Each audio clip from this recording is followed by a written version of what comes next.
Okay.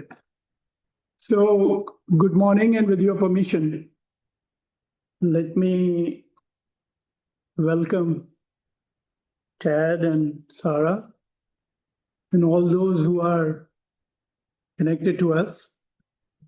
I would like to introduce my young team here, who are here, which Jignesh, you could start quickly, then we. So, thank you, sir. Good morning to all. And I'm Jignesh Mehta. I'm an architect, urban planner, also an adjunct associate professor at STEP University, and also an urban expert, member of high level committee here. So, very good to see you all here. Hello, I'm Raj Dolan. I'm an architect urban planner, and I'm working as a research associate with the agency team. Hello, I'm Vidhi Sharma. I'm an architect urban planner and I'm working in GTPCL as town planner. Hi, I'm Robert Sinha. I am working as an urban designer with the HLC team. Hello, I'm Anushka. I'm also working as a junior urban designer with the team of HLC. Hello, I'm Vikas Mishra. I'm working as research associate with the HLC team.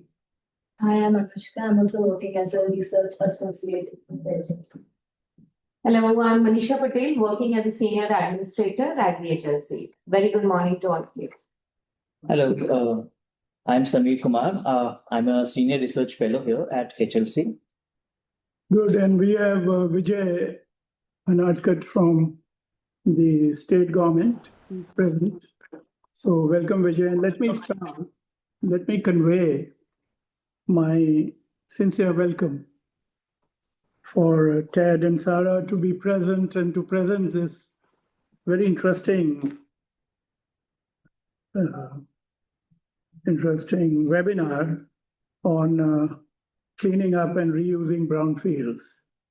You know, my own association with ICMA goes back to the time when I was municipal commissioner, and we had some amazing partnerships which led to the flotation of the first municipal bond in India without sovereign guarantee, and also the launching of the impact fees, which was introduced as an innovation at that time. So I always feel very good about whenever I'm interacting with ICMA because of the practitioner emphasis that is there and the willingness to help in a very, very meaningful manner.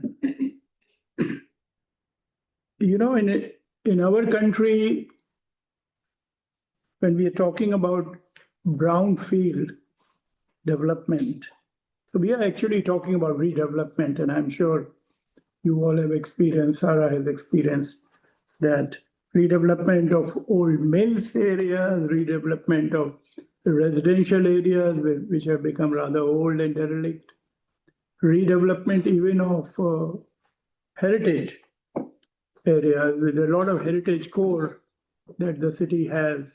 And so these are extremely important issues because what has been happening in our country is there is a propensity towards the neglect of brownfield areas. And as the high-level committee with Government of India, we did take cognizance of that, and we conveyed that, look, guys, we got to get into it because it can't just be greenfield development. We got to get back into the city, into the core city where the main residents live and are committed, and that is where the center of gravity should be there of the city. So I actually was the person who started the Sabarmati Riverfront project here in the city, and also for the last 6-7 years was chairman of the riverfront, doing the other part of it. And one of the challenges we have been facing is how the equilibrium of the city has been tilting away from its core. You know, that balance is moving away from its core, and the old city. I mean, people do not, of course, you can create a very shiny, glitzy city outside, but dealing with the complexities of development, doing local area planning, by enhancing the quality of life in the neighborhood are important issues. You know, I really feel that across our country, this is the situation. The floor area ratios are kind of, they create a peculiar disbalance. There is higher floor areas outside the city than in the core areas like cities like Lucknow and others.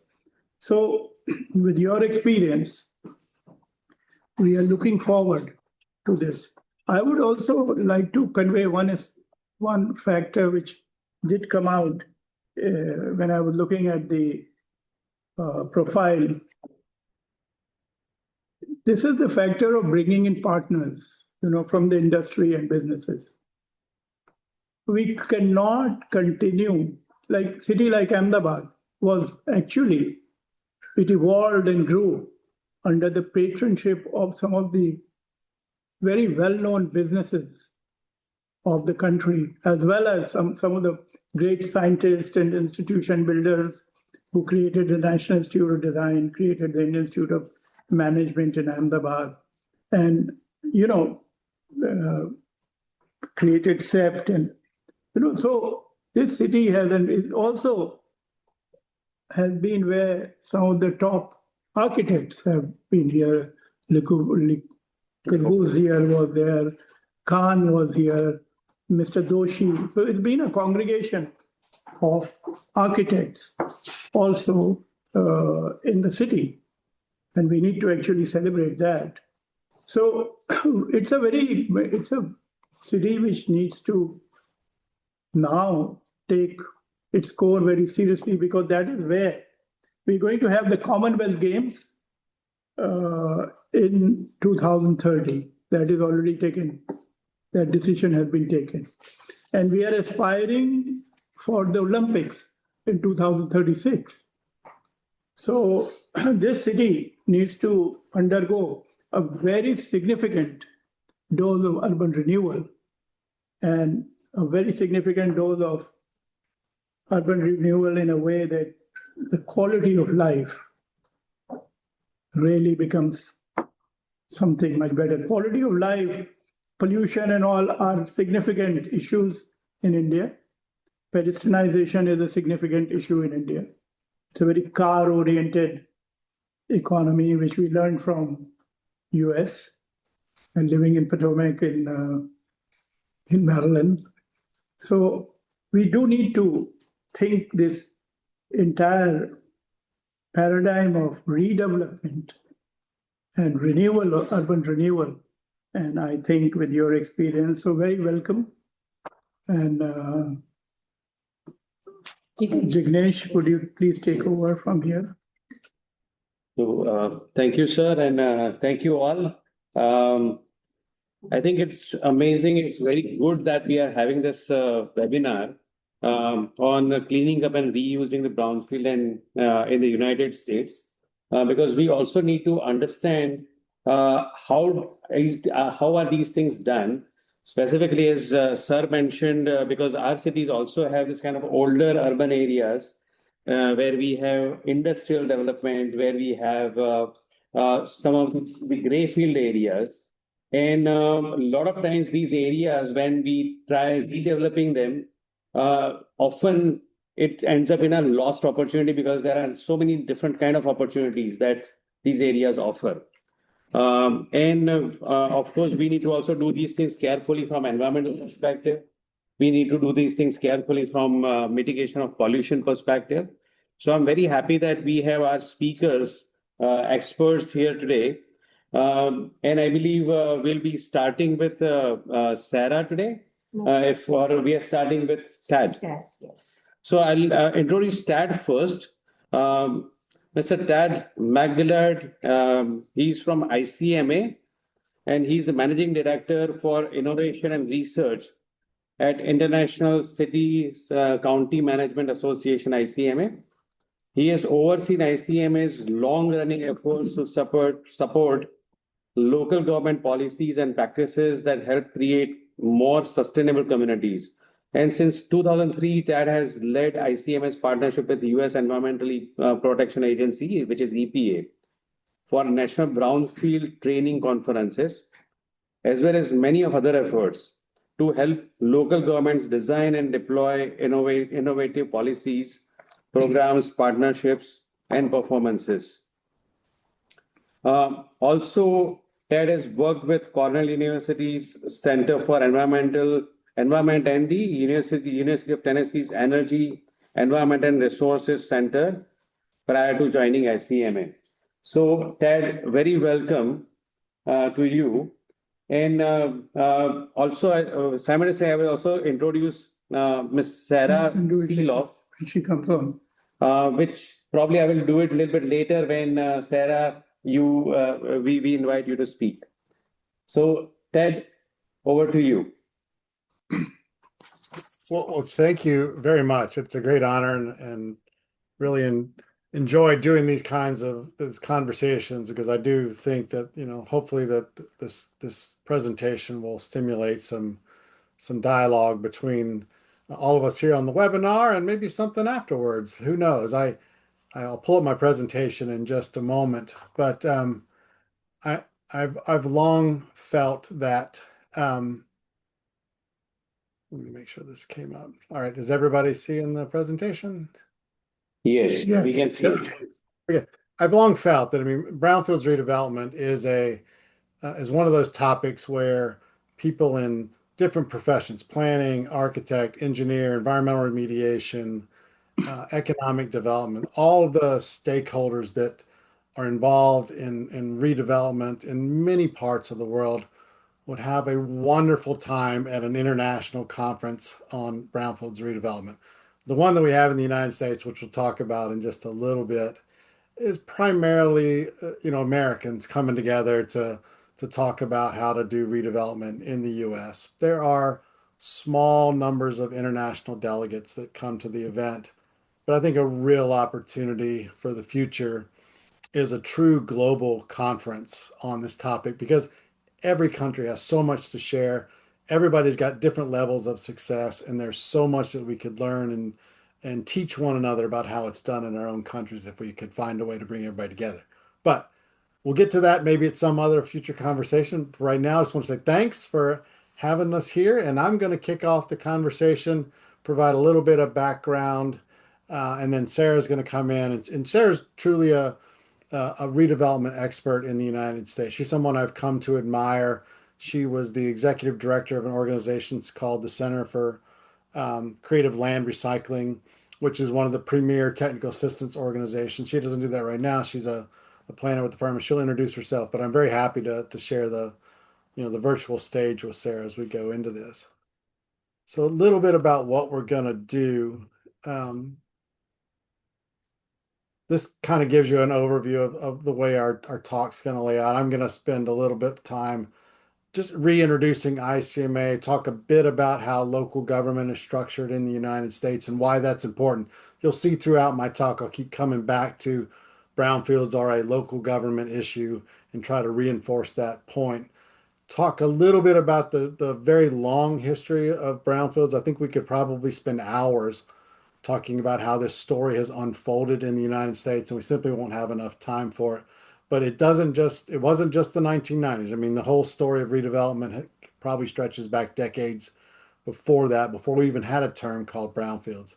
And then share a little bit of some of the resources that I have, including the conference. And then Sarah's going to walk you through some actual case study examples of different redevelopments that she's worked on and that she's familiar with. You just heard my bio. I won't say too much more about that. But I will say that sustainable communities is in my blood, and it's part of my DNA. I'm sorry, was there a question? No. Oh, okay. All right. So just know that this is something I'm very passionate about, and again, really happy to be here. So ICMA, we're a 112-year-old professional association. We were founded in 1914, and our main purpose is to be the leading professional association for leadership and management officials, the appointed leadership and management officials that run cities and other types of local governments around the world. We'll talk just a bit about some of the forms of local government in the United States, but ICMA is really centered around one particular form, the council manager form. And this is the type of local government. In the United States, when somebody says, what does local government look like? The easiest answer is just to say it depends, because local government looks very different across the country. There's no standardized template or form for what it looks like and how it's structured. There are some big broad themes and big buckets, but for the most part, you really have to know the local entity where you are, because they're almost all going to be somewhat different. But ICMA is an international organization. We have over 14,000 members. We have 30 organizations that we call international affiliates and domestic affiliates, which are sister and peer organizations that are part of our network, our ecosystem. We have multiple student chapters. There's a lot of things that we do as a professional association. Again, these are the primary forms of local government charters. So how they're structured in the US. The two main forms are mayor council, where the chief executive of a city or a county or whatever the municipality may be called is the elected mayor. In the form of government that ICMA represents the most is the council manager. So in this form of government, the elected officials are the council members, and they hire or appoint a professional city or county manager. And those tend to be the predominant part of ICMA's membership. There's other forms of local government. I won't go into those, but just know that there's 3 or 4 others which sort of dominate the landscape of local government in the United States. So ICMA's primary purpose is to serve those appointed officials who run local governments across the United States and in many parts of the world as well. And we do that through a variety of ways. Research is a hallmark of ICMA's services. We produce books. We do lots of survey work to better understand local government policies and practices. Any given year, we're doing a half a dozen different surveys to try to get to we call them fact-finding missions. We want to know exactly what's going on when a particular challenge might come to the fore. COVID being a good example. One of the recent surveys that we just did was around family caregiving support. So there's a lot of adults in the United States who need caregiving of some kind, and we wanted to see, are local governments doing anything with a policy or a program or a practice or a partnership to sort of alleviate those burdens on citizens in their community. So we do lots of surveys, we write lots of books, we produce lots of reports. Research is sort of a core service of ICMA.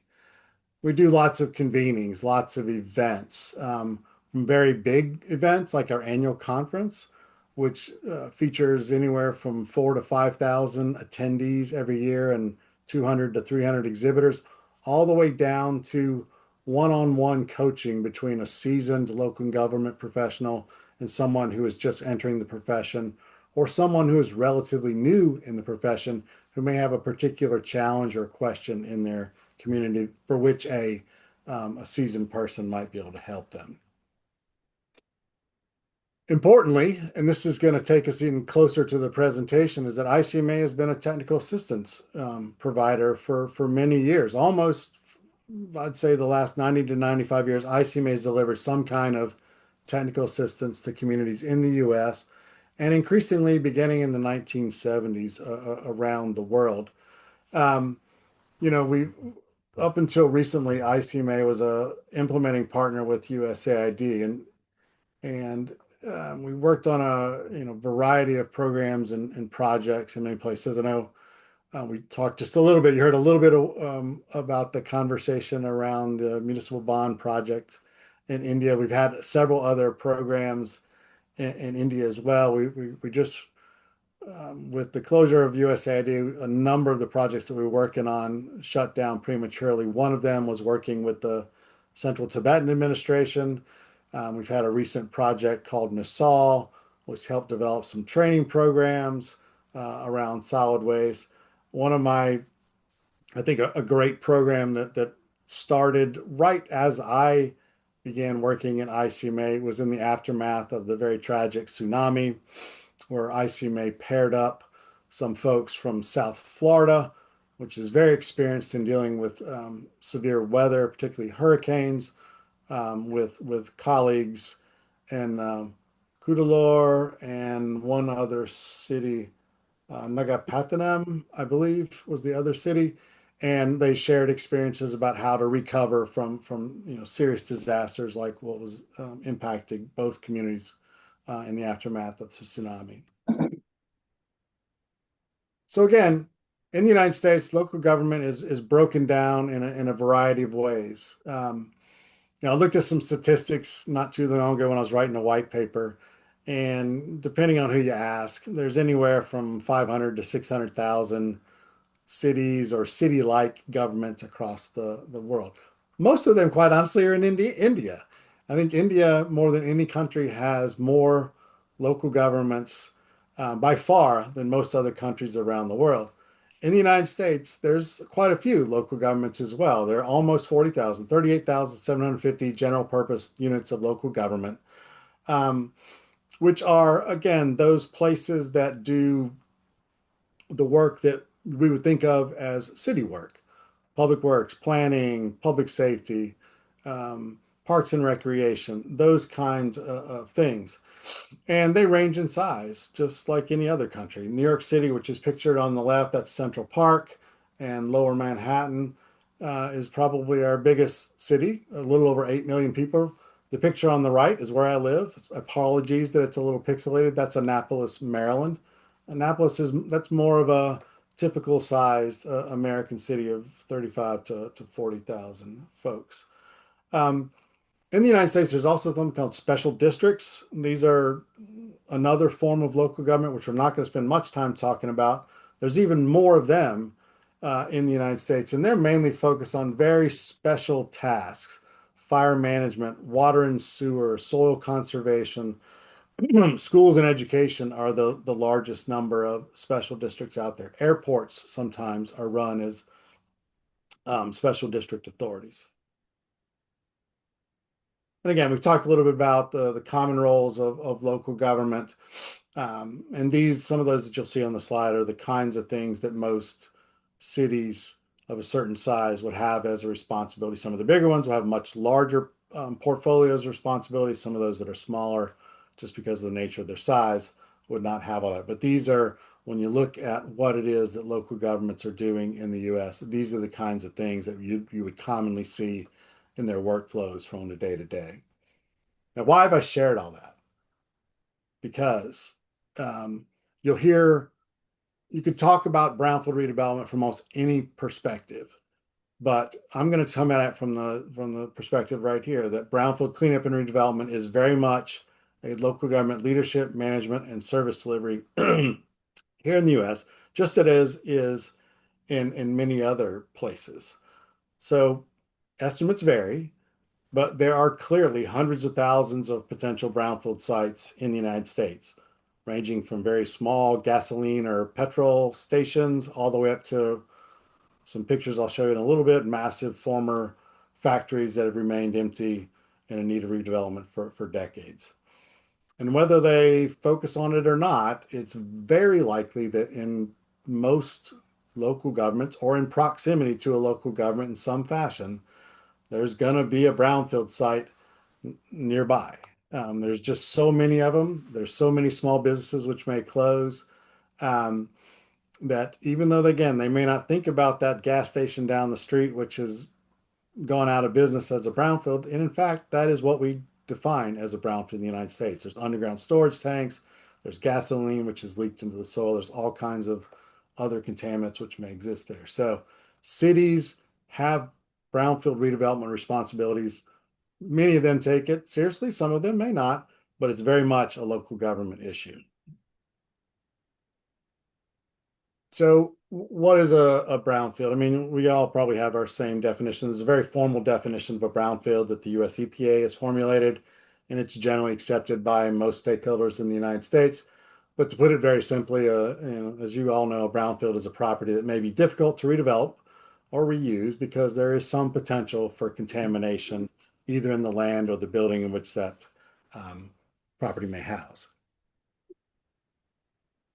These are examples of brownfields in the United States. And the reason I put these up there because these are actually 4 of my favorite brownfield sites in the country. On the left is a small project in Portland, Oregon called Tabor Commons. This was an old deli where the owner of the deli was running a illegal drug manufacturing operation behind the desk and in the ceiling, and it became contaminated. In the middle is First National office building in downtown Oklahoma City, which not many people would think of as a location to do a lot of brownfield work, but it is one of our best brownfield success story cities in the country. In the upper right is an old mall in my town, Annapolis, Maryland. And in the bottom right is where IBM invented some of the first computer technology in Endicott, New York. This is what those sites look like today. In the upper left-hand corner, that is the inside of the First National building. It's a wonderful residential complex, has a great restaurant in it. The bottom left is the Tabor Commons illegal drug manufacturing facility, which has been turned into a cafeteria and a daycare center. In the upper right is a nighttime shot of what's now called the Annapolis Town Center, which has lots of retail and housing and restaurants and a few other things. And then unfortunately in the bottom right, the brownfield in Endicott, New York still looks the same as it did, when the factory closed down 25 years ago. So just like anywhere else, brownfields redevelopment is not always successful in the United States. It continues to go through fits and starts. In some places, a lot of it depends on market dynamics. Unfortunately, that part of New York where the Huron campus is located is not a place that is getting a lot of redevelopment these days. They've been trying for years and they'll keep trying as we go forward. But, brownfields are these interesting projects. It takes a lot of work to make one succeed in the United States. And when they do succeed, and they can produce some pretty magical redevelopments. So how did this all start? And this is this is a story we could spend the entire night telling this story. But brownfields in the United States really got their start in the 70s as a couple things started to happen. Manufacturing in the United States really hit its peak in the late 1970s. Employment hit almost 20 million as a job category. And since that time, manufacturing has slowly been declining in the US. But even before that, many of the facilities that were housing manufacturing were closing or moving into more modern buildings and operations and leaving behind some of those pre-World War II and post-World War II factories which produce different kinds of goods and services. The other big impact that happened in the 1970s was the OPEC oil embargo, which led to a lot of smaller brownfield sites coming on to the scene, mainly in the form of abandoned or closed petrol stations, which went out of business. There was no oil. Some other things happened legislatively, which I'll talk about just in a second, but there was a variety of historical impacts which started to get people thinking about how do we formalize cleaning up and redeveloping contaminated sites in the United States.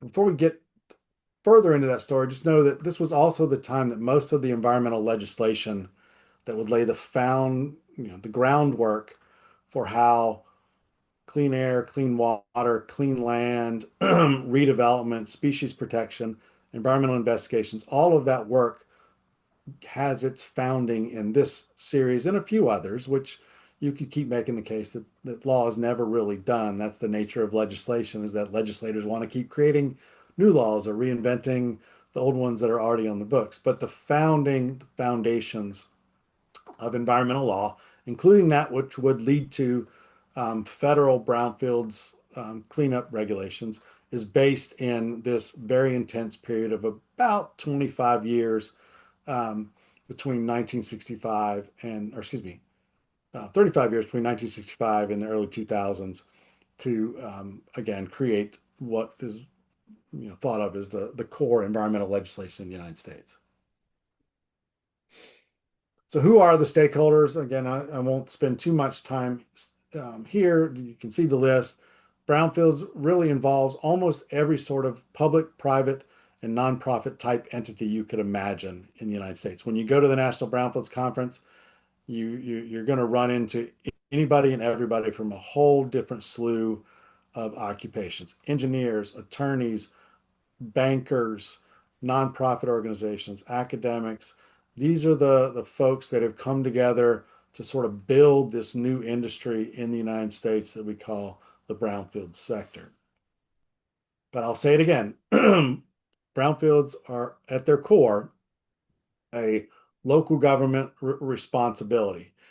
Local governments are very preeminent in the process for cleaning up and reusing sites for a number of reasons. I'm not going to read all of these, but in the United States, local governments have clearly the most regulatory power over how land is used in their communities. They do that through planning and zoning ordinances. They have environmental management, cleanup, and redevelopment policies and approaches that they put in place.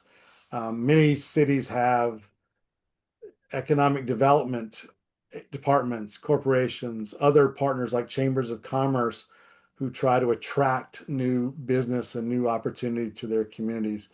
Many counties, which there's about 3,300 of them in the United States, have responsibilities for managing public health, and brownfield redevelopment pays very careful attention to making sure that public health is attuned to through the cleanup process and through the redevelopment and build out of a new use for a site. Certainly bringing people into the process. How do you engage the local community? There's no better entity positioned to do that than the local government, because they have the local, bully pulpit and the ability to bring folks together for those public conversations. Speaking of public, many local governments take on the redevelopment responsibility themselves. Brownfield sites are great for some of those public benefit reuses that we need to make a community great. New schools, public health centers, parks, open space, community centers, all those kinds of things that local governments, at least in the US, are known to create to make communities more livable, have been redeveloped in many places on brownfield sites. So there's a variety of reasons and a variety of responsibilities that local governments have when it comes to brownfields cleanup and redevelopment. And I would argue that it's probably the most important stakeholder in this whole process of getting properties ready for reuse. One of the things about brownfields that I like to say, there's a lot of policies, programs, projects. I mean, every location could probably say something different, but I think that brownfields redevelopment is one of those great sustainability success stories in the U.S. It didn't happen right away. It took some time to sort of work the kinks out and to figure out how to do some stuff. But over the last, I don't know, Sarah, 35, 40 years, all of the policies that have been tested, refined, codified, reassessed have been developed because of people coming together and trying different things: federal legislation, state action, local government policy. There's a whole set of regulations and policies which have been formulated and are now pretty widely understood by stakeholders in the United States that have, again, matured over the last 3 decades. I mentioned earlier, there's this huge network of stakeholders that now see brownfield cleanup and redevelopment is not something that's to be worried or scared of or to be feared, but something to be seen as an opportunity. We've sort of grown into this in a new way, whereas 40 years ago we might have said, "Oh my God, how are we going to ever get that piece of property, cleaned up and get that factory torn down and put in place some sort of mixed use. Now, there are people who are not so risk averse and who are willing to undertake those kinds of things. Again, there's lots of new incentives and financing programs which have matured over the last 3 years, or excuse me, 3 decades. Some of that's substantial resources at the federal level that are offered through the Environmental Protection Agency, and Sarah's going to talk a little bit more about some of those programs and the examples that she shares. But certainly other states and localities have put other sorts of incentives in place. Local government in the United States have a lot of incentives at their that they can use. There's tax credits, there's tax increment financing, there's infrastructure investments, there's land banking. There's a lot of things that local governments can do to help speed up the redevelopment process. And I'll say too that the environmental movement has played a big role in this whole thing too. It's kept the focus not only on the economic side of the three-legged stool, but also kept people thinking about the environmental and the social side of this. And so that's one of the other reasons why I say, in my mind, Brownfield's redevelopment, whether it's the most successful or not, I think of it as being one of the most successful sustainability stories that the United States has experienced over the last few decades. All right, what I'm going to do is just quickly share out a few examples and then pass it over to Sarah, who's going to go a little bit deeper. But these are, again, some very well-known, exceptional brownfield projects in the United States. This first picture right here, and I'll just say just a little bit about this, is a public park in Oklahoma City. It's called Scissortail Park. And this was a piece of land, a very massive piece of land, about the same size as Central Park in New York, that was used to dispose of old oil drilling and well information, or excuse me, contamination. And it sat right in the middle of downtown. And so with a very dedicated process and team, this park, if you ever get a chance to go to Oklahoma City, if you can look it up online, is one of the most fantastic public spaces in the United States today. This one's near and dear to my heart. This is Sparrows Point, an old Bethlehem steel site that produced metals as part of World War II. I'm sorry. Okay. And the factory closed down. At one point, 40,000 people worked here. And, when the factory closed down, the city of Baltimore and the state of Maryland started figuring out, what's the long-term plan for that. And this is what it looks like now. It is now a multimodal logistical center where Amazon has several warehouses, FedEx, other sorts of distribution companies have facilities. You can see the cargo ships which line up on the waterfront there. This is really, I would say, one of the premier conversion properties from a manufacturing site to a commercial logistics hub in the U.S. And it's probably 10 miles up the street from me where I live right now. This is a great public benefit reuse. This is the Pullman, historic site in Chicago. Pullman produced luxury rail cars in the late 19th and early 20th century for railroads. And when that line of business went away, this factory went down. It was really a factory town in some ways.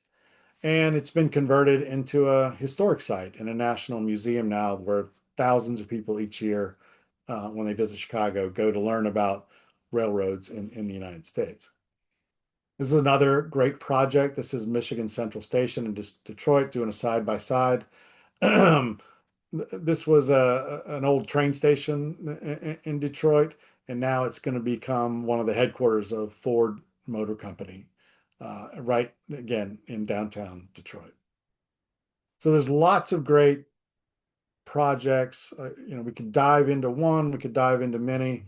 There's so many great stories to be told, but these are some of the representative examples of projects that I think anybody can learn from by doing their own research about how these projects have come to be put together because there's a lot written about each one of them and why it's an important brownfield project in the U.S. Just, quickly, a few items. As you learned earlier, I mean, ICMA has been running the National Brownfields Conference for over 20 some years. We've actually been involved since the mid 1990s, although not as the main partner with EPA at the time. But we've been involved in just about every single one of them since they started in 1996. Excuse me. The next one will be in May of 2027. I'm putting this out there because I would invite each and every one of you to come to the conference if you're interested. We'll strike up a free registration for as many of you from India that want to travel to the United States and participate in the event. We'd love to have you. It's a great learning environment for folks, and I think there's probably some great stories that you could tell as panelists on the conference as well. It's a big conference. Like I said, we've been doing it since 1996. I won't, get too far into the details, but 2,000 to 3,000 people show up, 100 exhibitors. We have about 150 educational sessions. And some of the important measures that have come out of the event are just the number of people that have been trained over that period of time that ICMA has been involved. For example, we've trained more than 60,000 people on how to do brownfield redevelopment. When I say training, that means bringing them to the conference where they participated in an educational program or connected with somebody like Sarah, who provides more direct technical assistance, or been involved in some of our economic redevelopment forums or other activities that we put together. So it really is the premier training event in the United States for folks who are interested in brownfields redevelopment. This is another great brownfields project, and I just use it as the backdrop. This is the First Americans Museum, again in Oklahoma City. This was built on a former landfill, and the museum uses not only the facilities, but some of the land behind it as part of the museum's infrastructure to tell the story of Native Americans through, again, a very much an award-winning brownfield redevelopment project. And then just finally, here's some, existing resources that anybody who's interested in redevelopment, I think would be wise to check out. The epa.gov/brownfields site is probably the premier location for information about brownfield redevelopment in the U.S. EPA has produced a voluminous amount of reports. They have technical guidance. They have access to all kinds of content. And then we'll point people to other organizations like the Center for Creative Land Recycling and Kansas State University, both of which offer or house what is called a Technical Assistance for Brownfield organization, which is funded by EPA. And both of them can deliver very customized technical assistance to communities and other stakeholders in the regions in which they operate. And both of them operate in multiple parts of the United States. There's some other content which is out there. The report on the right is something that ICMA produced recently, which I'd be happy to make available for anybody who's interested. The book on the left is a compilation of case studies that myself and a couple other folks put together several years ago as a resource for brownfields redevelopment. So with that, I'm going to stop and turn it back over to you guys to introduce Sarah, but I want to thank you for letting me say a few words about brownfields. It is, and I can't say it enough, two things that I would, leave you with from part of my presentation. One is that in the United States, brownfield redevelopment is very much a local government responsibility. And two, I still believe it might be the most successful sustainability story in the United States. So thank you. And Thank you. Sarah? Yeah. Thank you, Tad. Thank you so much. Before we move to Sarah's presentation, I think what you have mentioned about ICMA's efforts in brownfield redevelopment, some very good examples that you have shown. And I would like to point out the connection that we should probably make here is that we have Now, many of our new young municipal corporations who are also trying to improve their cities. And there are many of these redevelopment potential sites that we could also think of in our cities. Not only the new cities, but also the older municipal corporations where we have old mills, old factories. And we have been actually looking at how do we re-level all of those. So now this is where some of these examples are going to be very useful. So thank you so much for sharing also all the resources and pointing out to the links. That should be very useful. Thank you so much. Now I will also briefly introduce Sarah. And Sarah, once again, thank you for being here. Sarah has dedicated her career to helping local governments around the US to navigate rapidly evolving issues in community revitalization and resilience. Her expertise include brownfield redevelopment, grants and funding, and public policy research and analysis.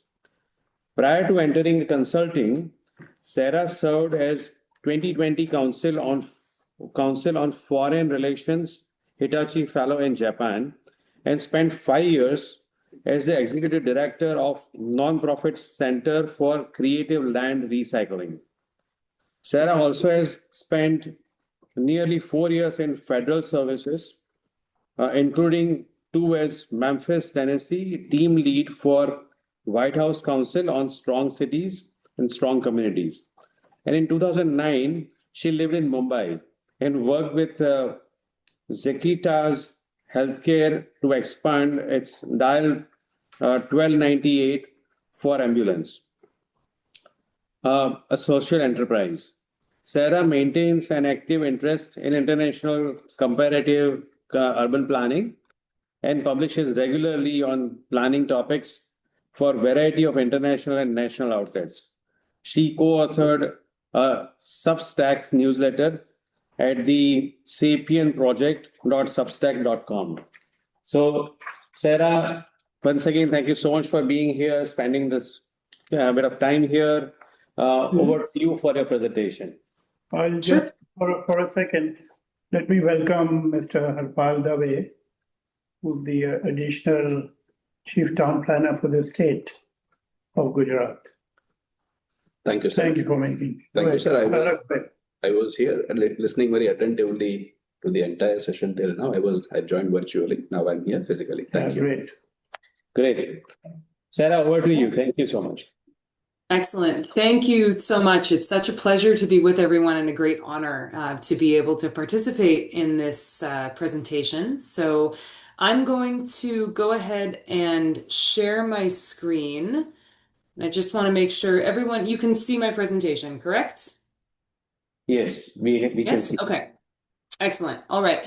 So I'm going to try to pick up where Tad left off, and thank you, Tad, for a wonderful introduction to the topic. In my day-to-day career, I do work with a variety of U.S. local governments around the country to help support brownfield redevelopment. And so my goal is to give you a little bit of a more detailed perspective of what that can involve. So I'm going to talk a bit about partners, give you some examples. As Tad mentioned, I'll talk more about the funding and financing, some of the challenges that we are facing in this sector, and finally, some questions about, perhaps where do we go from here? One thing that I want to emphasize is that, as Tad mentioned, brownfield redevelopment has been an evolving area of practice in the United States ever since the mid-1990s, if not before. And I like to think of brownfield redevelopment as having gone through multiple iterations, beginning with an approach that relied heavily on punishment and has moved forward to,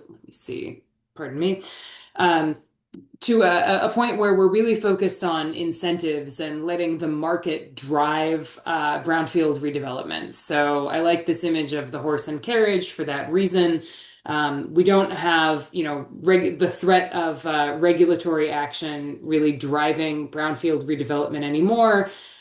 We've moved to a place where our legal framework and our resources, as in our state, our federal grants, local incentives, are really set up to try to harness the potential of brownfield opportunities and move them forward accordingly. And so I think that this is a really important factor. If I leave you with nothing else, I think that this image of the horse and carriage really is a great way to encapsulate kind of where things sit and what we are always trying to achieve with brownfield redevelopment in the US.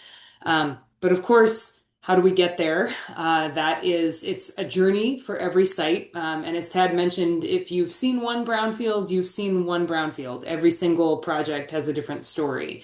So I won't dwell on this too long, other than to just say that, as Tad laid out before, there are a variety of different partners, and in any given brownfield redevelopment project, I will typically end up interacting with many of the, if not most of the different organizations and interest groups on this slide.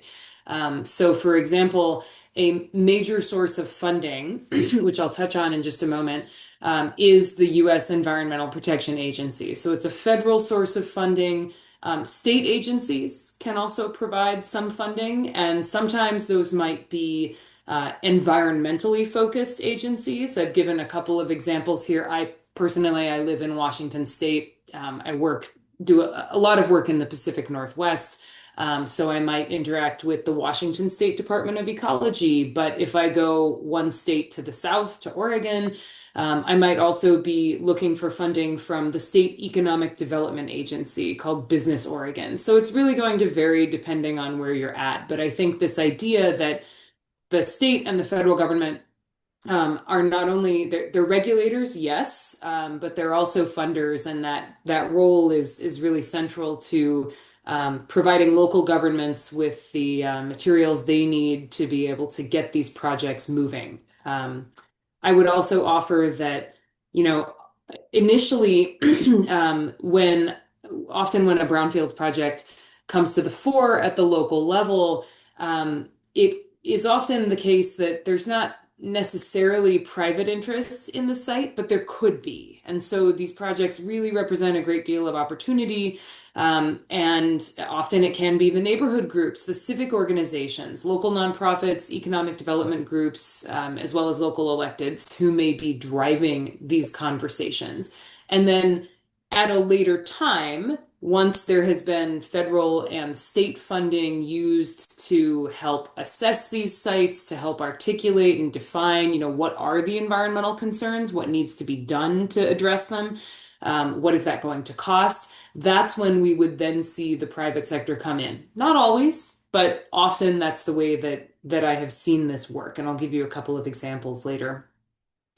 I want to just talk a little bit about the unique role of, or the very important role of state and federal funding. I really like the image of a traffic light as an example here, because, where I do a lot of my work is in this public-led redevelopment side of things.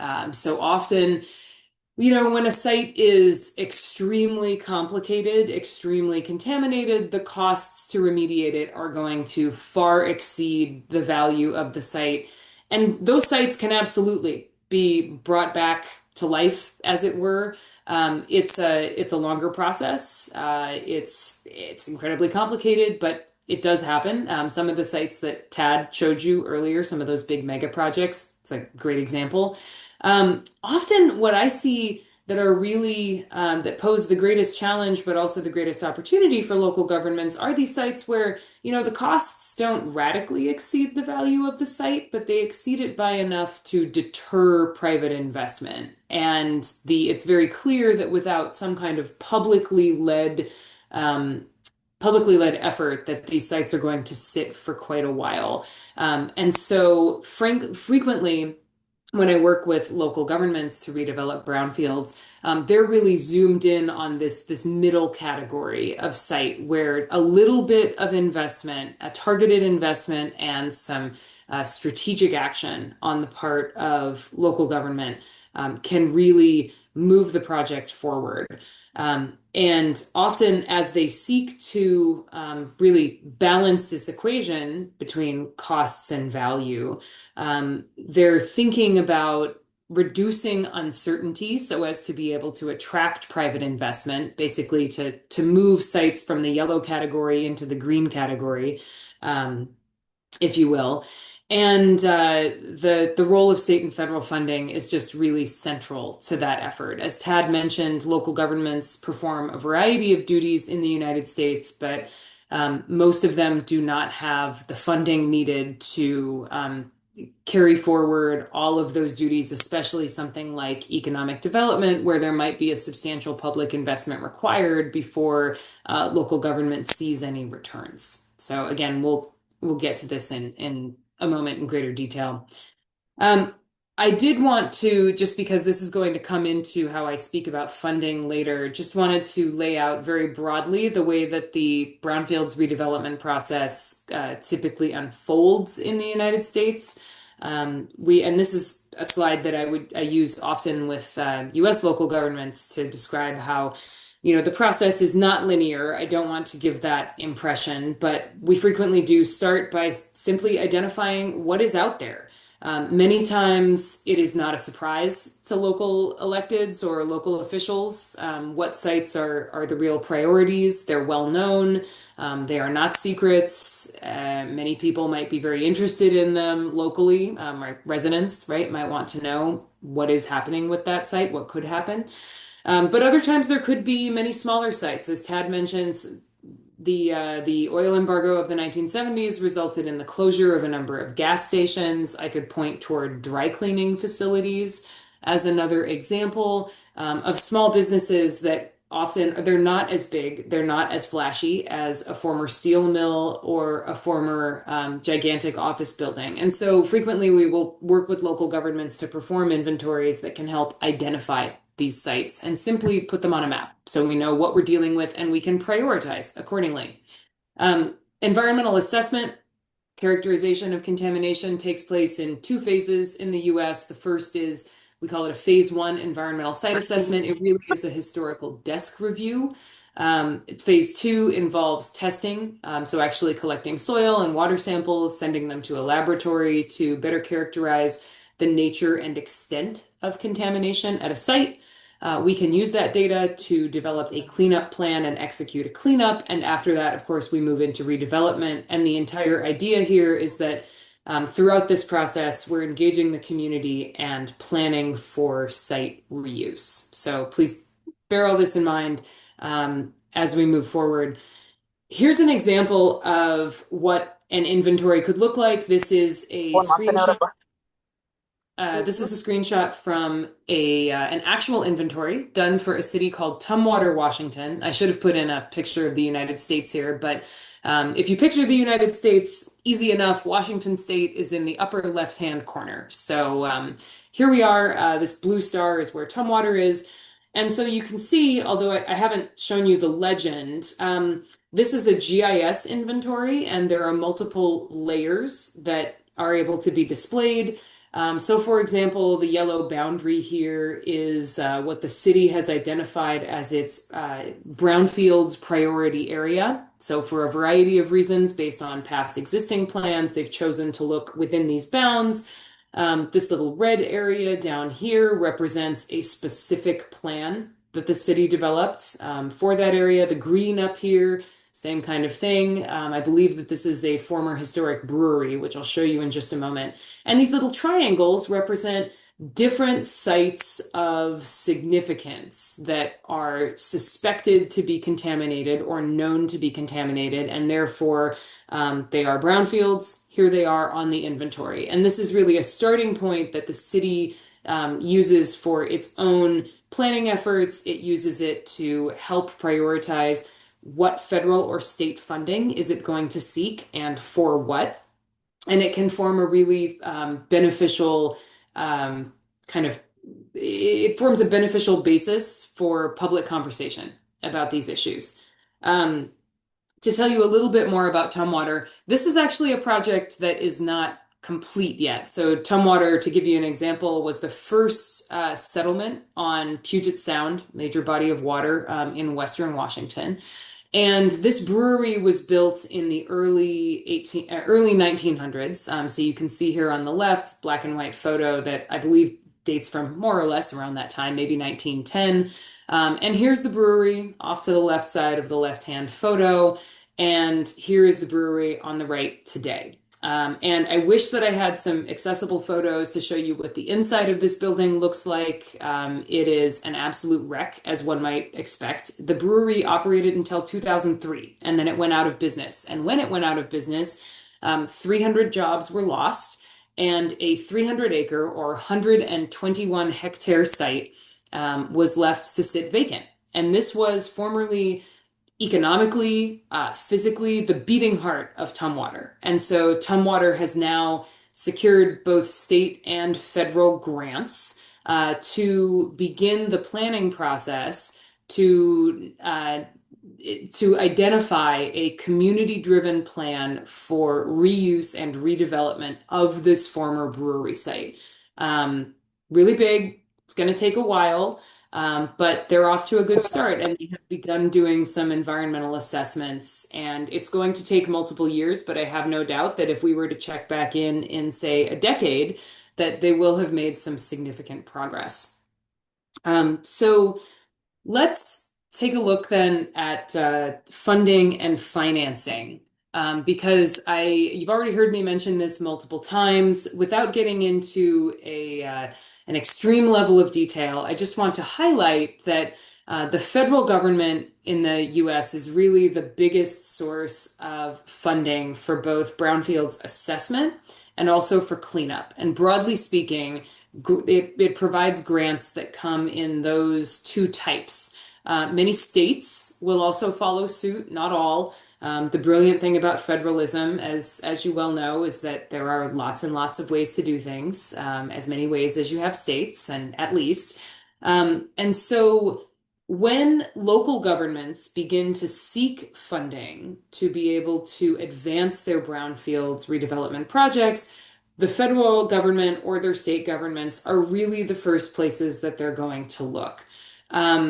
These are very powerful grants. I think that this federal funding, for example, is estimated to leverage almost $20 of funding for every $1 of federal investment. And if there are copies circulated later, this is an active link, so you can check out some of what EPA has to say about what kinds of success stories its funding has helped generate.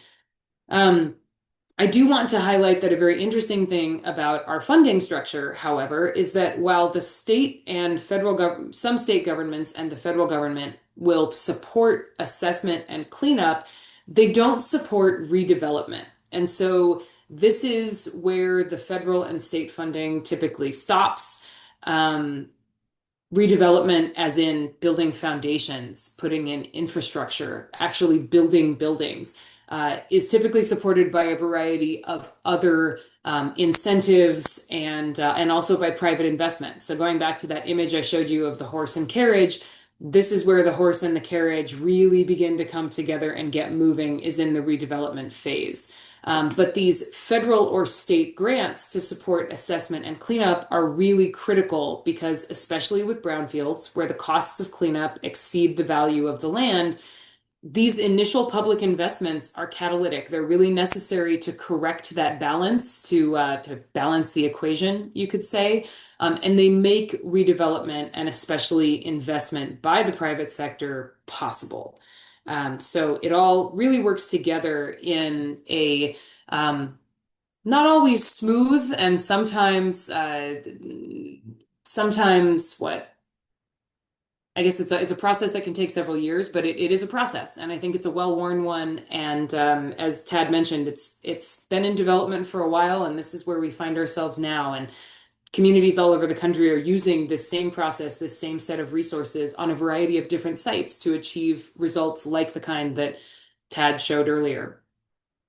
In terms of, to say a little bit more about public-private collaboration, the public sector is, as I mentioned, really the starting point for so many of these projects, and the funding is really key to that. The way that our funding is set up, only typically local governments and nonprofits can access it. So it really positions them to become these kind of critical funnels for this investment.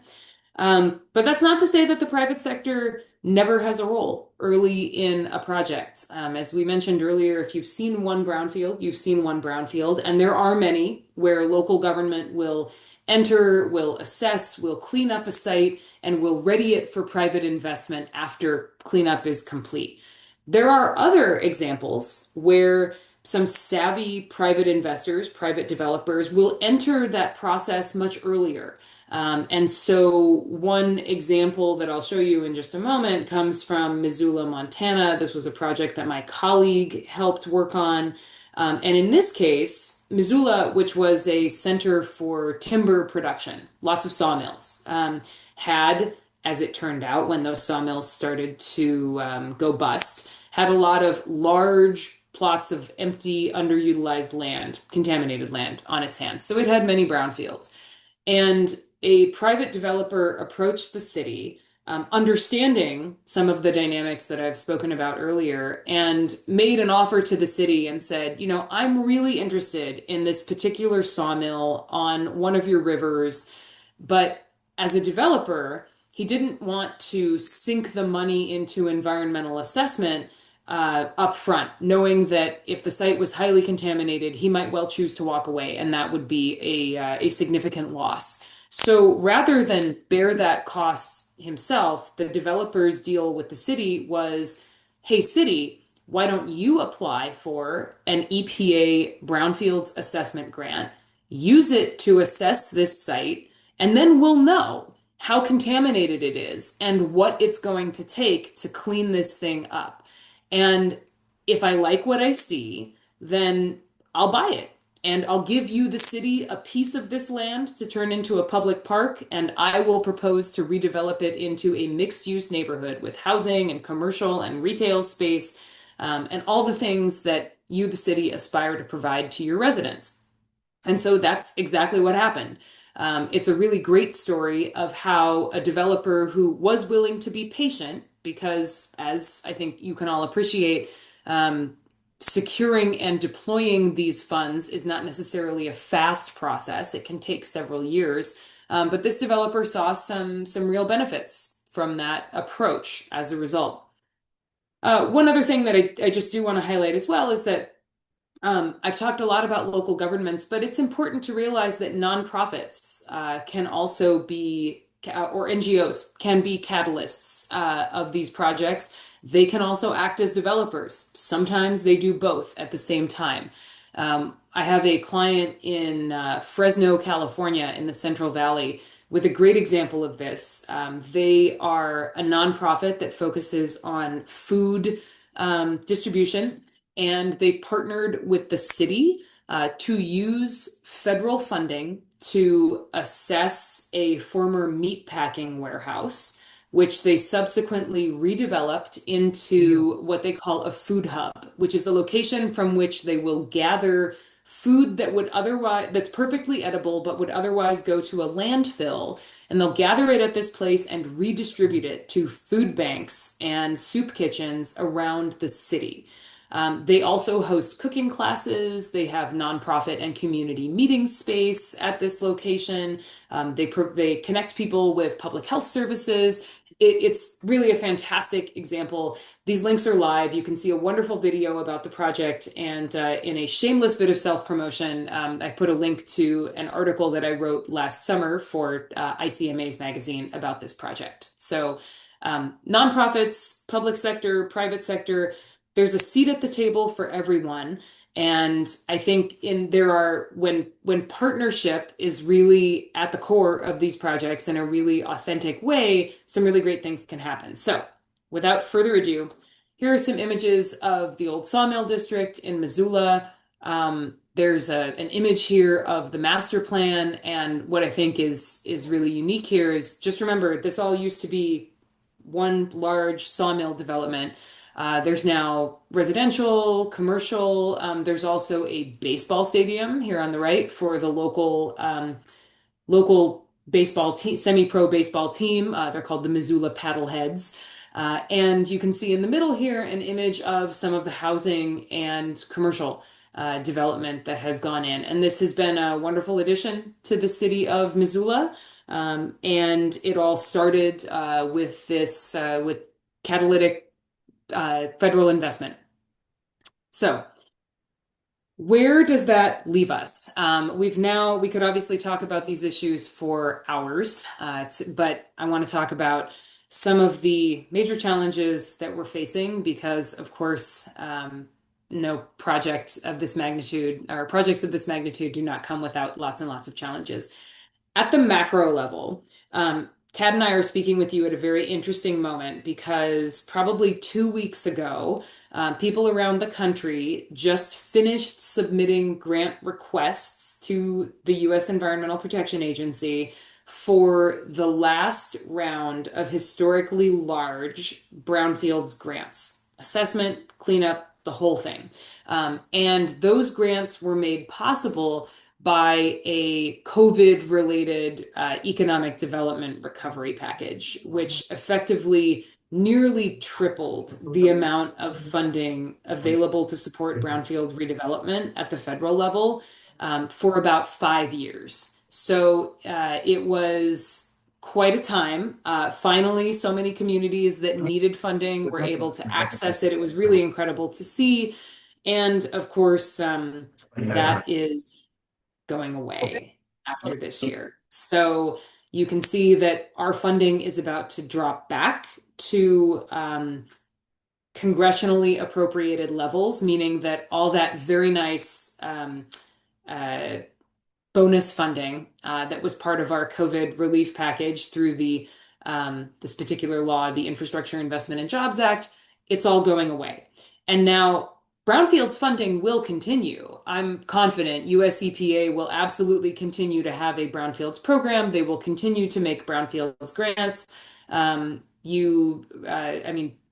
of the unique things about brownfields is that it is a bipartisan favorite, whether you're on the left or the right. Members of Congress really appreciate this program. They understand that their constituents highly value what the program does by removing contamination and creating all kinds of public benefit from jobs to daycare centers to parks and housing. So funding will continue, but it will not be nearly as big as it was for the last 5 years. And so we're going to have to learn to navigate that change. And that's going to require some changes in strategy for a lot of local communities. It's going to mean that projects probably take longer. If they are of a certain complexity, they're going to take longer to execute. It's probably also going to mean that local governments need to maybe think a little bit differently about engaging the private sector in some different ways to fill the gap that's going to be created by this federal funding going away. And so I think we're all waiting to see what is going to happen as Congress begins to put together budgets for the next year. Brownfields funding has been a bipartisan favorite. It'll continue to be that way, but you can't lose so much of your funding and have things stay the same. So this is something that I think is very much on the mind of lots of different actors, and everybody's talking about it. But we're not just talking about that. There are other challenges, of course. A significant challenge in the US, and this is part of what my work as a nonprofit director revolved around, is public sector capacity. And of course, people retire, people leave. Many local governments have small staff. They lack the funding to be able to even hire people to think through how they might redevelop brownfields, let alone apply for or manage federal and state grants. So it's always a bit of an uphill battle on the public sector side. As Tad mentioned, we're fortunate to have some capacity building focused organizations, but there are still plenty of cities that struggle with brownfield sites that are not able to take action to advance redevelopment.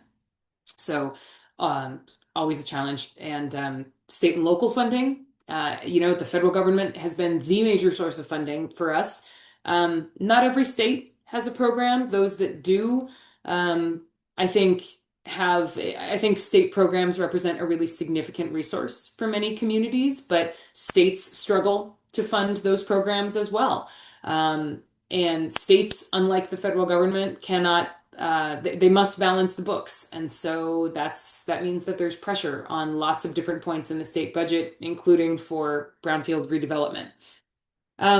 Private investment, of course, is subject to a lot of different market forces. And so private investors are going to accordingly vary in their willingness to open up their wallets and be part of brownfields redevelopment projects.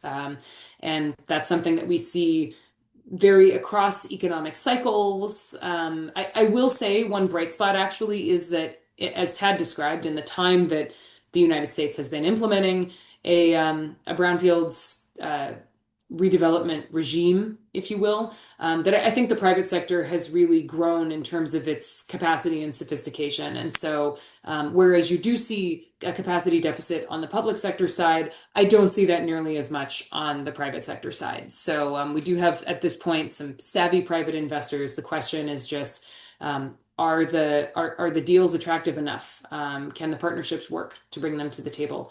And then finally, community engagement and environmental justice concerns are always an ongoing issue, and thinking about, how can the people who have been most impacted by industrial pollution specifically benefit and directly benefit from redevelopment. So these are a few of the things that we're thinking about, and there are bigger issues on the table as well. I think resilience to climate change, to extreme weather, these are a big area of focus, and that obviously has implications for how we remediate sites, the cleanup methods that we choose. I think as the science evolves and emerging contaminants become, as emerging contaminants emerge, this is always going to be something that we have to balance in our approach to remediation. We already talked about federal funding, so I will leave that there. I realize that I'm running much slower than I thought, so I'm just going to move very quickly here through my last couple slides. I want to give you a couple more examples. And I'm going to focus specifically on this area where the star is in the southeastern part of Washington. So this is Whitman County. This is an area where I do a lot of work, and it is a more rural area. It's quite agricultural. Brownfields concerns tend to stem from past agricultural activity, but I think they serve as a really nice kind of microcosm for what is possible with brownfield redevelopment. So, as an example, the port of Whitman County, which is not a maritime port. When you hear port, you might think of ships. Ports in Washington state are really economic development entities, so think of it that way. The Port of Whitman County goes out and applies for and wins a $500,000 EPA Brownfields assessment grant, which it then uses to assess about 7 different sites around the county, which are nominated by local mayors. So here is this countywide organization partnering with specific cities and towns. Out of those 7 that the port assesses with its EPA funding, it decides to move ahead with purchasing and supporting redevelopment for a couple of select sites. One is a former gas station in a town of 750 people, tiny town, for which the port applies for and wins another $500,000 from the federal government to support cleanup. And in partnership with a local public hospital, its goal is to turn this former gas station into a health clinic by 2027. So here's an image of the site, this big empty lot on the right. The building that you see, incidentally, right next to that empty lot is about to get demolished. Here on the right You'll see some people out with the drill rig taking samples as part of one of those phase 2 environmental site assessments that I talked about. This is a site that is right on Main Street. It is, when redeveloped as a clinic, it will serve not only this small town, but also people from a rural area that stretches for miles and miles around. And people are really excited. This is a town where the last pharmacy closed in 2024. So there is a lot of demand and a lot of unmet need for health services. And having a site to put a clinic on Main Street in a well-located area, you have to redevelop this brownfield. And the local hospital district had really, they needed the site, but they weren't wild about the contamination. It had been enough to deter their investment. So having the port come in and serve as this catalytic funnel for federal money has been really incredible. So I hope that in a couple of years, I'll have a really good photo to show you. One more example, I promise we're getting close to the end, is another project, this one in a different city called Colfax, also small town. But again, don't discount it just because it's not a major city. The dynamics that happen in these small towns can often be really revealing and provide a good roadmap for bigger cities. Here, also based on its work that the port had done assessing 7 initial sites with a $500,000 federal grant, the port assessed and then decided to purchase a former seed treatment facility. And we just finished. Now, this is a significant site in that it has about it has an almost $6 million cleanup liability. So it's very expensive to clean this up. The port just finished applying for funding from the EPA Brownfields program again. So you can see this is another theme. Many local governments don't just get one grant, they go back and they get multiple grants and then they use those to fund a longer term program, which is exactly what you see happening here in real time. And the goal here is to turn this seed treatment facility into a childcare center by about 2027, 2028. So here are some pictures of the site. You can see it's lovely, by which I mean it's not. Those buildings are contaminated with asbestos, and there are toxic pesticides in the soil, all of which is going to need to be cleaned up. But the difference that site will make once it becomes a childcare center and a youth center is really incredible.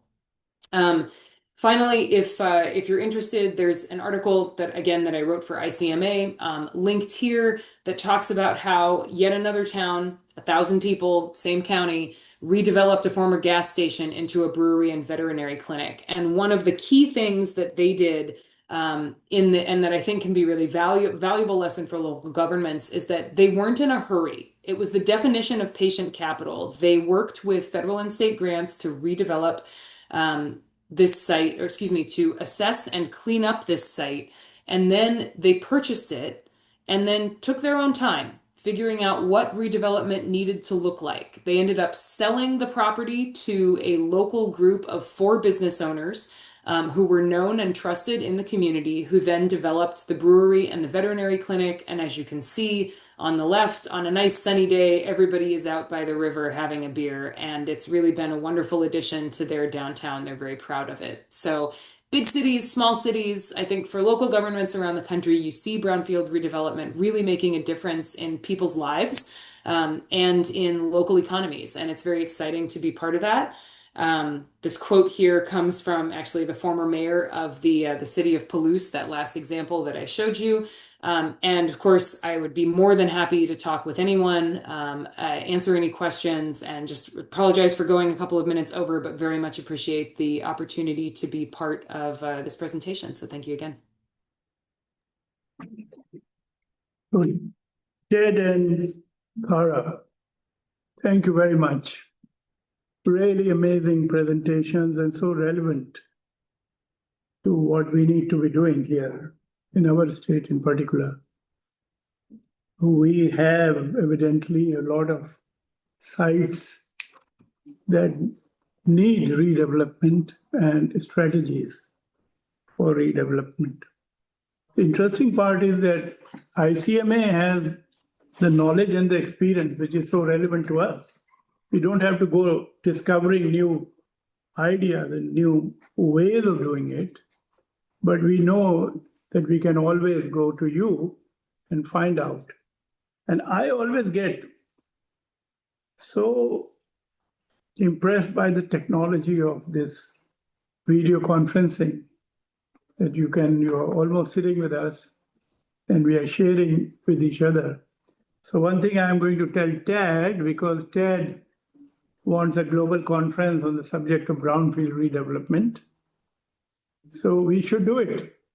We should do it in Gujarat with the support of ICMA. It's a terrific idea, and we do need it, really speaking. I mean, we haven't really, I was just whispering to Harpal this issue. We haven't really taken this up in a serious manner.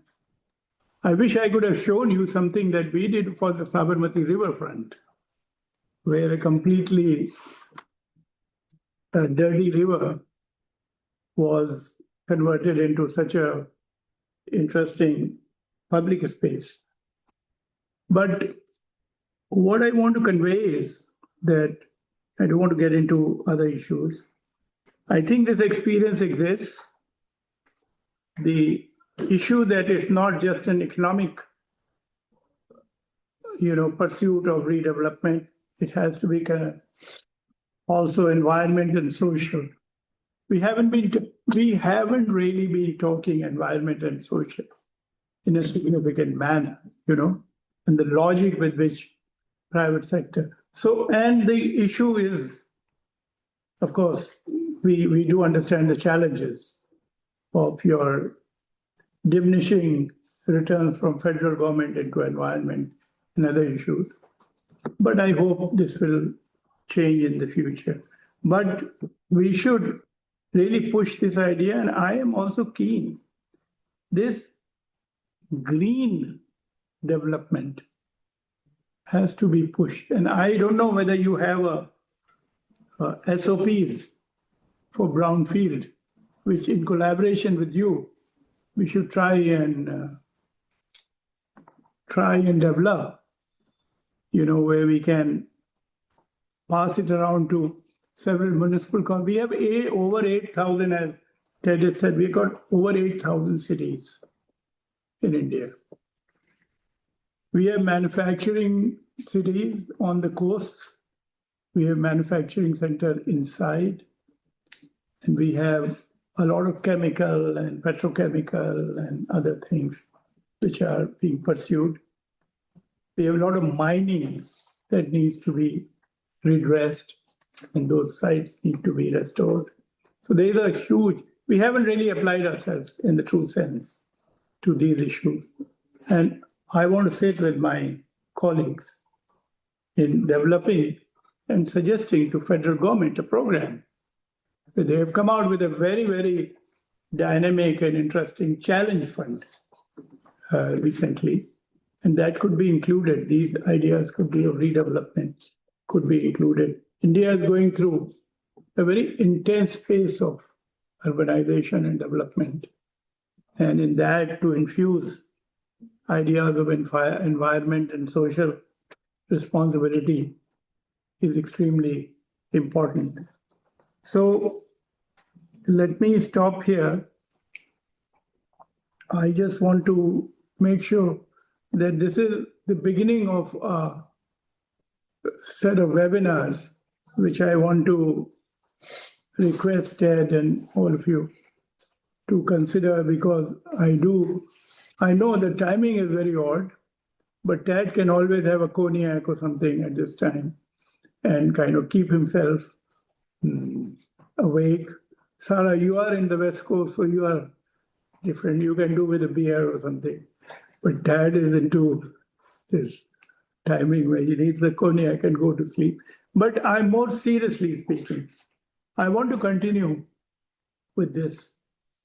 This particular area of brownfield development has been brought out in our committee, high-level committee report in a very significant manner. And we have to do something, because what is happening is that people, as you said, the fear of doing brownfield is a real fear. Nobody wants to really get into it. And therefore, people tend to move into greener pastures and they will develop it. And what we are seeing is this whole issue of what we call leapfrogging urbanization, which is happening. 60% of urbanization is actually taking place outside municipal jurisdictions. So we need to really make brownfield development more interesting, more lucrative for people, and develop a planning methodology it makes life easy, where people can walk around, can really doesn't get too much dependent upon cars and other things and public transport. So thank you very much. I would now like to request open this up to questions and comments. Harpal, would you like to say something? Maybe at the end, the cities, Okay. if they wish, they can. So if there appears to be people out there. So people on the trees, as they say, please do say something if you want to. I can see a lot of people connected.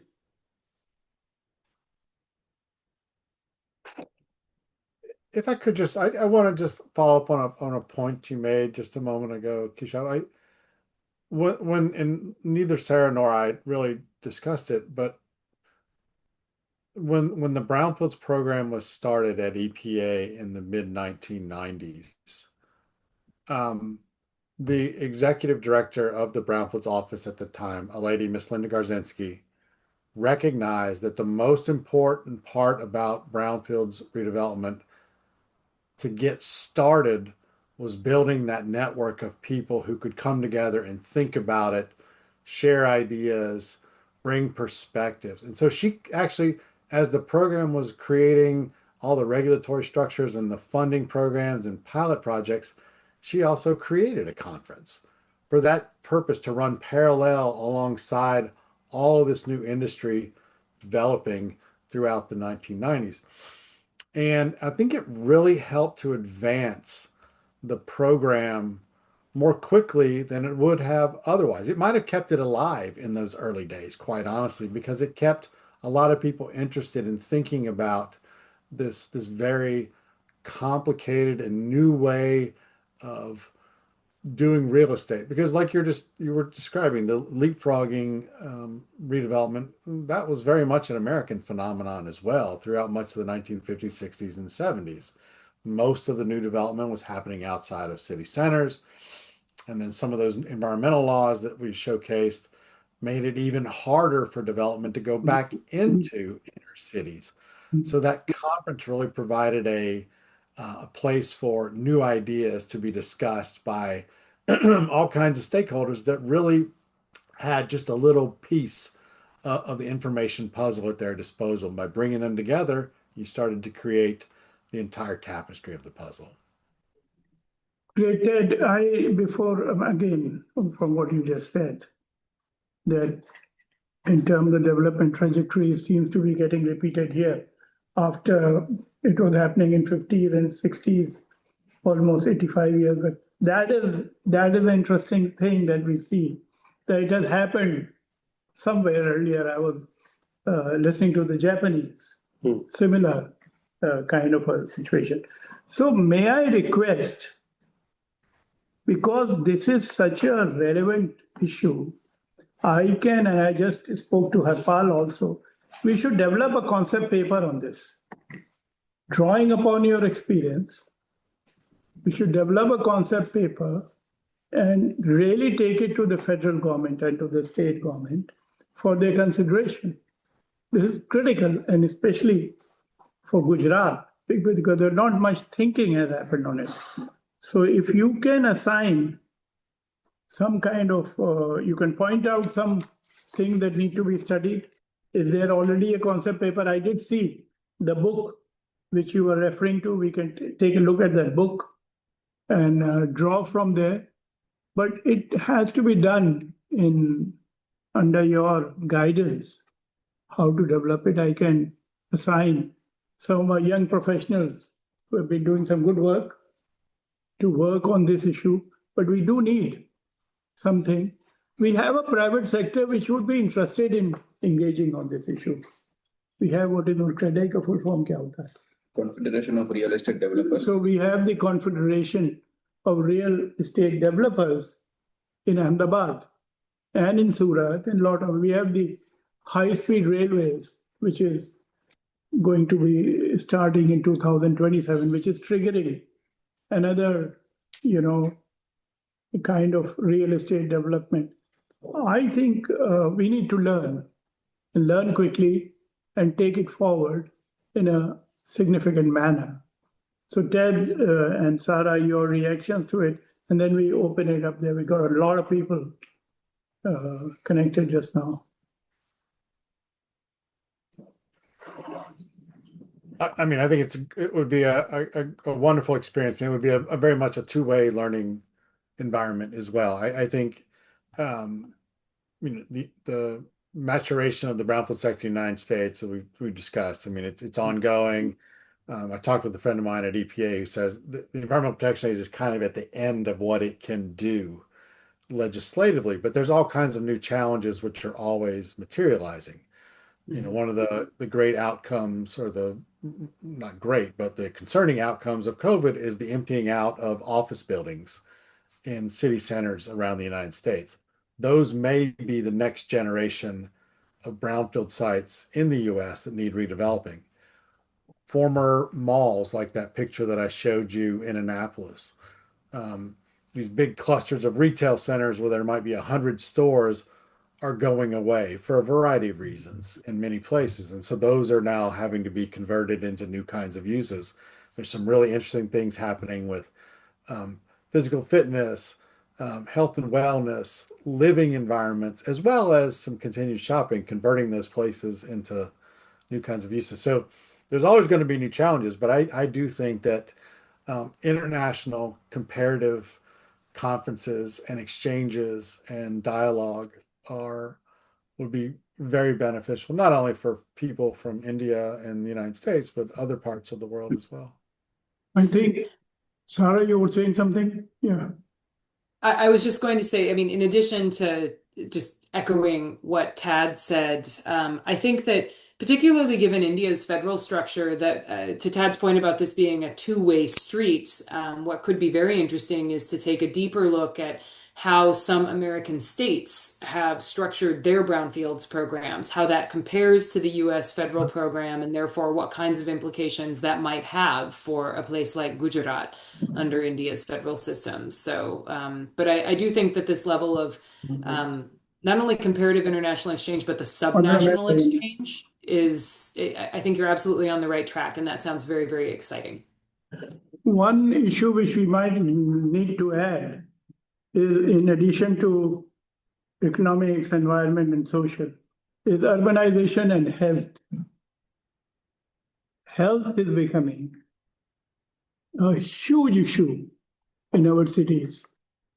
And we are topping these urban planning, how it's affecting health, how enforcement. You also said something about legislations and law, which were enforced with a lot of strict enforcement about it. Those aspects too. So I would really encourage, I think if we can do a concept paper in the next 4 to 5 weeks or 6 weeks, drawing upon all your experiences, your thoughts, your energy, and I will put 2-3 of our young professionals to work on it so that this comes through. And then we can request the state government to consider it. And also, there'll be a lot of state governments who would be really interested in taking a look at it. So thank you very much. These are my comments, and we can now, it's open to any comments or questions. So I think while the others are probably thinking about the questions, there is a question on the Zoom. And Mr. Abhinav Kumar is asking that question. And he's from TOD cell, Transit Oriented Cell of IUT. What saying is that IoT? that's Institute of Urban Transport, formed by Ministry of Housing and Urban Affairs. So he's saying that thank you for such insightful presentation. The development of SOPs for brownfield redevelopment would be very important and impactful initiative. So he's just supporting the initiative. I think I completely agree with him. There are also a couple of questions that came to my mind, and while others are probably thinking about it, I have one question for both of you, Ted and Sarah. And this is Jignesh speaking. Um, one of the key things that we have, one of the key issues that we face in India is the issue with land. Our cities are so dense compared to the American cities that the land from the brownfield sites are very crucial.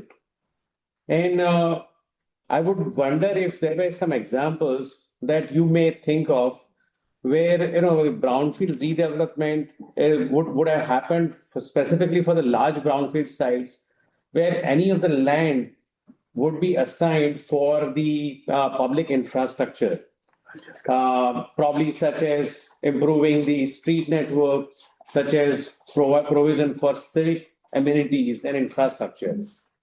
Because that's something that is probably lacking currently significantly in our cities. That how do we provide more land for such infrastructure? I can speak to a couple of things, and then Sarah, and you have way more experience. One of the infrastructure investments which is in the news right now is the new Ambassador Bridge between Detroit and Windsor, Canada. And the commerce between those two cities, it's the single largest port of entry for goods and services in the U.S. is that bridge and a tunnel in Detroit. The Ambassador Bridge, which is on former brownfield sites on either end of the bridge across the Detroit River, is an example of how sites were, assessed for that particular infrastructure investment purpose. The other thing that neither Sarah nor I talked about is the role of large institutional developers. So universities, hospitals, and housing authorities, all of whom have been active players in brownfield redevelopments, particularly universities and hospitals in urban settings where it's not nearly the same, Professor Mehta, but there's a lack of available land in places like Boston and New York and Baltimore and DC for these big institutions who want to expand. So they have taken a very serious interest in many properties in a lot of urban areas because of that need to be contiguous to other parts of their campus or their facilities, or not having to rely on a site that may be 30 miles away, but one that may be a mile away from their headquarters facility. Yeah. I would add to what Tad said by just saying that I think with a lot of these very, very large sites, that, they really can provide a blank canvas on which developers and cities can work together to specify the kind of public infrastructure that is going to best meet their goals. So, for example, one example that comes to mind is the old Sawmill District. If I were to show you the example I gave from Missoula, Montana, if I were to show you a historic image of the Sawmill District, it did not have a street network the way that it does now. And so, one of the benefits, I think, of taking on some of these really large, complex, at first scary brownfield sites is that, they can be a blank canvas upon which to draw the infrastructure or develop the infrastructure that's going to get you where you want to be a decade down the line. I think also an interesting example, and I can think of several other examples where that development of smart public infrastructure is the case. But one other thing I would just highlight is that I see a lot of projects taking a hard look at how green space can be incorporated, not just to provide quality of life benefits, which are obviously important in and of themselves, but to provide other benefits like cooling, to be able to mitigate the urban heat island effect. Yes. And to be able to provide catchment basins and filtration benefits for stormwater, for runoff, extreme weather events, big rainstorms, things like that. So I feel like when you have a big brownfield site, that is absolutely another it's another benefit of redevelopment. And the final thing I would say there is that often those kinds of green infrastructure / green space developments can be part of the remediation. So something that Tad and I did not get into, but could be a whole separate conversation, is how remediation and redevelopment work together, often to lower costs while still achieving health and environmental goals. But for example, I could imagine a green infrastructure installation being used in a place where perhaps there's been a decision to, I don't know, entomb some contaminated soil in a, hermetically seal it, right? And then cover it safely. No one's ever going to gain access to it. No stormwater is going to filter through it. But, you might choose to put some green space there. Anyway, there are lots and lots of more detailed examples that we could give, but just to say that I think you're thinking along the right lines. I think it's a great question. I have one question, which is from my interaction with the JICA team in Japan, and we were talking about their procedure of allowing new, private sectors and others to come out with new townships and other things. And they were saying that, any kind of development is allowed only if the developer assures that there is a public transport linkage to the main city. They make sure about that. It is not left to the developer to just create that township disconnected with the city. So there is a lot of push. They just don't allow it. So what do you think? Because even in the US, this is a gap, and I feel that this needs to be considered. Tad, your reaction? I agree. I mean, I think one of the guiding premises of Brownfield's redevelopment is that reuse of existing infrastructure to the greatest extent possible, which would include roadways and access to public transportation, industrial transportation, such as rail lines, electrical access, water, sewer, and everything. Sarah described the framing of Brownfield redevelopment as we started off in the era of conflict and fear, and now we're kind of in the era of, hey, let's do all the things that we possibly can to make this easy. And I think increasingly redevelopers, when they come in, there's a lot of properties which won't be redevelopment because they lack access to those basic infrastructure necessities anymore. People don't live out that part of town anymore. All kinds of things may have gone wrong with the existing infrastructure. But I think increasingly the developments that have been coming online the last, I don't know, the most recent iteration of that are really paying a lot more attention to the accessibility of that property, whether it's people coming in to go shopping or people who want to live there, or it's a place that people want to work. Because if you want to create opportunity for people in a community, it doesn't make a whole lot of sense to put all the jobs over here and all the housing over here and no way for them to get from home to work.